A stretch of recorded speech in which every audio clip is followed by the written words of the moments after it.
Hello dear students, last lecture में अपन लोगों ने 11th का एक बहुत इंपॉर्टेंट महत्वपूर्ण चैप्टर सदिश स्टार्ट करा था और अपन लोगों ने पहले लेक्चर में सदिश के इंट्रोडक्शन पे बात करी थी कि किस तरीके से आप जो भी भौतिक राशियां होती हैं, ठीक है ना, उपयोग के आधार पर उनको अपन ने कितने भागों में बांट दिया, 2 भागों में बांटा कि एक दैनिक जीवन में उपयोग करना है तो आप अदिश राशियां यूज करो। साइंटिफिक लेवल पर अगर आप लोगों को भौतिक राशियां यूज करना है तो अपन लोगों ने कौन सी क्या पढ़ा था, सदिश भौतिक राशियां पढ़ा था। सदिश भौतिक राशि में अपन लोगों ने क्या देखा था कि जो भी मेरे पास सदिश भौतिक राशियां होती है, मेरे पास जो भी सदिश भौतिक राशियां होती हैं, उन सदिश भौतिक राशियों को मैं किस तरीके से व्यक्त करता हूं, उनको मैं व्यक्त करता हूं परिमाण प्लस दिशा। कि अगर मुझे किसी भी सदिश भौतिक राशि पर बात करनी है तो परिमाण भी होना चाहिए और परिमाण के साथ साथ क्या होनी चाहिए, दिशा भी होनी चाहिए। ये बात अपन लोगों ने करी थी, ठीक। इसका एग्जांपल जो अपन लोगों ने उदाहरण जो लिखे थे वो लिखे थे, जैसे अपन लोगों ने वेग, विस्थापन, बल, ठीक है ना, आदि। इस तरीके से अपन लोगों ने बहुत सारे एग्जांपल लिखे थे, ठीक। फिर उसके बाद अपन लोगों ने बात करी थी कि अगर मुझे किसी भी सदिश भौतिक राशि का प्रदर्शन, ठीक है ना, मैं बात करता हूं सदिश का प्रदर्शन, सदिश का प्रदर्शन कि मुझे किसी भी सदिश को अगर व्यक्त करना है तो मैं उस सदिश को किस तरीके से व्यक्त करता हूं, एक तीर के निशान से क्या करता हूं, मैं उसको व्यक्त करता हूं। किसी भी सदिश को मैं क्या करता हूं, एक तीर के निशान से व्यक्त करता हूं, ठीक ना। जिसमें जो तीर का ये जो पूंछ होती है, ठीक है ना, ये जो अपन लोगों के पास तीर की पूंछ होती है जिसको अपन टेल बोलते हैं, ठीक है ना, ये एक तरीके से उस सदिश के क्या बताता है, प्रारंभिक बिंदु को बताता है या प्रारंभिक स्थिति को बताता है कि आप लोगों का सदिश यहां से स्टार्ट हुआ है। और जो यहाँ पे ये आगे ये जो अपन लोगों के पास ये जो इसका सर होता है, ठीक है ना, तीर का जो सिर होता है अपन लोगों के पास, ये एक तरीके से उस सदिश की जो आपके पास सदिश भौतिक राशि उसकी क्या बताता है, अपन लोगों को दिशा बताता है। क्या बताता है अपन लोगों को, दिशा। और जो अपन लोगों के पास ये तीर की लंबाई होती है,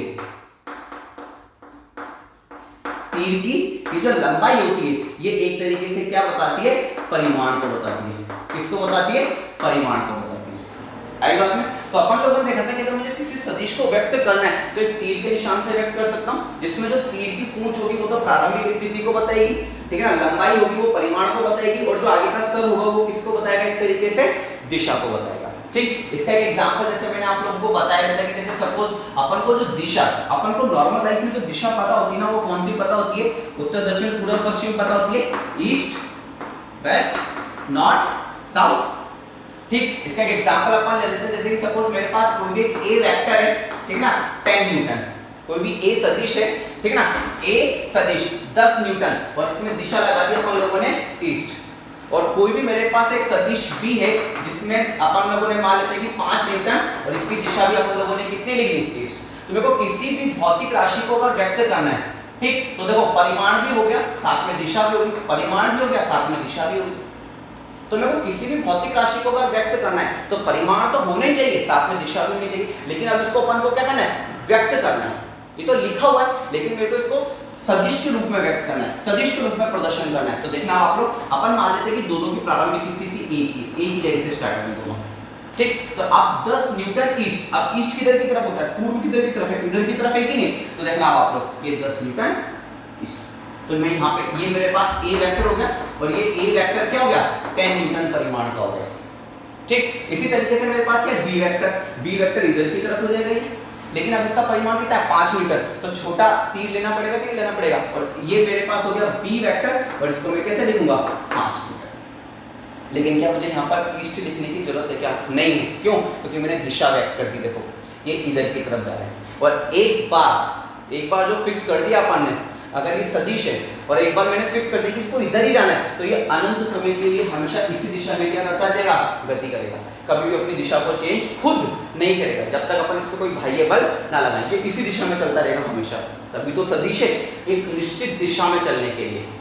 आ रही बात समझ में आप लोगों को। तो किसी भी सदिश को, ठीक है ना, मैं इस तरीके से भी क्या कर सकता हूँ, व्यक्त कर सकता हूँ, ठीक। इसी में अपन अगर थोड़ा सा और आगे बढ़ते तो देखना आप लोग, मुझे इस तरीके से एक सदिश दे दिया ये और बोलते कि वो P और Q है, एक सदिश है जो P से Q की तरफ जा रहा है इस दिशा में, P से Q, इसको सदिश रूप में व्यक्त करो। ठीक है ना। इसको अब देखो यहाँ पे क्या था, यहाँ पे सदिश लिखा हुआ था, तो अपन इसको तीर के चिन्ह से क्या करा, व्यक्त करा। बहुत ध्यान से सुना, यहाँ पे सदिश लिखा हुआ था, पूरा सदिश लिखा हुआ था, तब आपने इसको तीर के चिन्ह से व्यक्त करा कि नहीं करा। अब यहाँ पे आपको तीर का चिन्ह दे दिया, अब इसको सदिश रूप में लिख के बताओ, तो आप कैसे लिखोगे। अब किधर से किधर किधर जा रहा है, P से Q, तो यहाँ से लेके यहाँ तक, तो यहाँ से लेके यहाँ तक इसकी लंबाई कितनी होगी, P से Q। तो ये तो आप लोगों के पास हो गया P से Q, ये तो हो गया इसका परिमाण। क्या हो गया इसका परिमाण हो गया।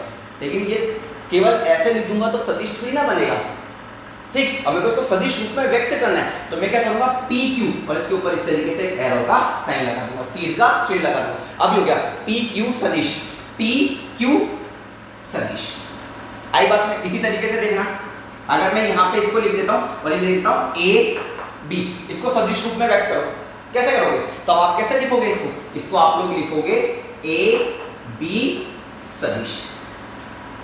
आगे बात में। लेकिन अगर सपोज ऐसे दे देते हो, देखना आप लोग ऐसे दे दो,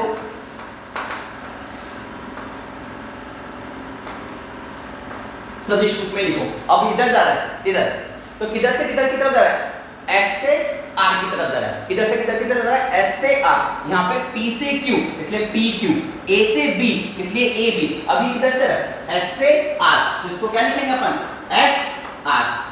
लेकिन अब आप बहुत ध्यान देखना, अब तीर का निशान इधर बन रहा है, तो अब आप सोचोगे कि तीर का निशान इधर लगेगा, नहीं। जब भी अपन किसी भी अल्फाबेट के ऊपर तीर का निशान या किसी भी सदिश को व्यक्त करेंगे तो हमेशा दिशा किधर की तरफ लगाएंगे, इधर की तरफ ही लगाएंगे, चाहे वो सदिश कहीं पर भी जा रहा हो, लेकिन दिशा हमेशा किधर की तरफ लगाएंगे, इधर की तरफ लगाएंगे। इसी तरीके से व्यक्त करेंगे तो आगे बात समझ लोगों को, ठीक है ना। इसी तरीके से देखना, आपको इस तरीके से दे दिया ये A, अब ये कोई एक सदिश दे दिया इस तरीके से, इधर से इधर जा रहा है, ठीक। अब इसको सदिश रूप में व्यक्त करना है, तो अपन इसको ऐसे भी व्यक्त कर सकते हैं, A वेक्टर, ठीक है ना। अब जबरदस्ती नहीं कि आपको हमेशा वो ये पॉइंट दे, P S या P Q A B या R S पॉइंट दे, नहीं। हो सकता है कि वो क्या करे, एक ऐसा सदिश आपके सामने से निकाल दे और उसको क्या करे, इस तरीके से किसी भी अल्फाबेट, अब जबरदस्ती नहीं कि मुझे A पसंद है इसलिए मैंने A लिख दिया। अगर आपको A पसंद नहीं है, आपको कुछ और पसंद है, तो आप यहाँ पे क्या लिख सकते हो, यहाँ पे आप P लिख सकते हो। तो P तो हो गया परिमाण, और ये इसके ऊपर क्या हो गया, तो यहाँ पे जो ये A वेक्टर है, बहुत ध्यान से देखना, यहाँ पे जो अपन ने A लिखा है, ये A, ये सदिश के परिमाण को व्यक्त करेगा। किसको व्यक्त करेगा, सदिश के परिमाण को। और अब इसके ऊपर सदिश, अब A लिख दिया तो ये सदिश नहीं है, अभी तो मेरे को इसको दिशा देनी पड़ेगी। दिशा देने के लिए मैंने इसके ऊपर काय का साइन लगा दिया, इस तरीके से तीर का साइन लगा दिया, तीर का चिन्ह लगा दिया। अब ये जो तीर का चिन्ह है, ये किसको व्यक्त करेगा, दिशा को व्यक्त करेगा। किसको व्यक्त करेगा, दिशा को, सदिश की दिशा को व्यक्त करेगा। और ये पूरा सिस्टम क्या व्यक्त करेगा, ये पूरा सिस्टम व्यक्त करेगा सदिश राशि को। किसको व्यक्त करेगा, सदिश राशि। क्योंकि देखो आप P से Q, तो P से Q तो लंबाई हो गई, ये चीज तो हो गई परिमाण, तो ये चीज तो आपके पास क्या हो गई, परिमाण, और इसके ऊपर ये तीर का निशान क्या हो गया, एक तरीके से दिशा।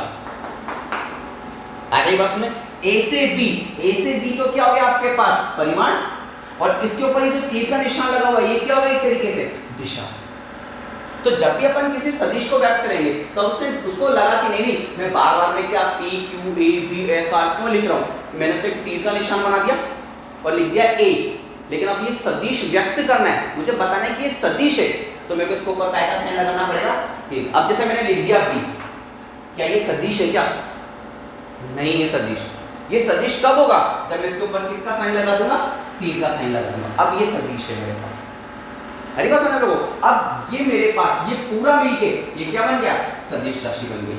और ये जो B है, B ये किसको व्यक्त करेगा, परिमाण को, सदिश के परिमाण को। और ये तीर का चिन्ह किसको व्यक्त करेगा, दिशा को व्यक्त करेगा। अरे बात समझ में आप लोगों को। तो इस तरीके से अपन यहाँ पे क्या करते हैं, किसी भी सदिश को अगर मुझे व्यक्त करना है, चाहे वो तीर के चिन्ह से व्यक्त करना है या किसी अल्फाबेट से व्यक्त करना है, किसी भी अल्फाबेट से व्यक्त करना है, तो मैं आसानी से किसी भी सदिश को क्या कर सकता हूँ, व्यक्त कर सकता हूँ। आई बात समझ में आप लोगों को, ठीक। तो अपन जब भी सदिश की बात करेंगे तो परिमाण के साथ साथ दिशा की बात करेंगे। अब जिस सदिश का परिमाण जितना ज्यादा होगा ना, उस सदिश कि तीर का जो लंबाई होगी वो भी उतनी ही ज्यादा होगी। और अगर किसी सदिश का परिमाण कम है तो अपन तीर की लंबाई को भी क्या कर देंगे, वहां पर कम कर देंगे। आई बात समझ में आप लोगों को? देखो इसको एक बार,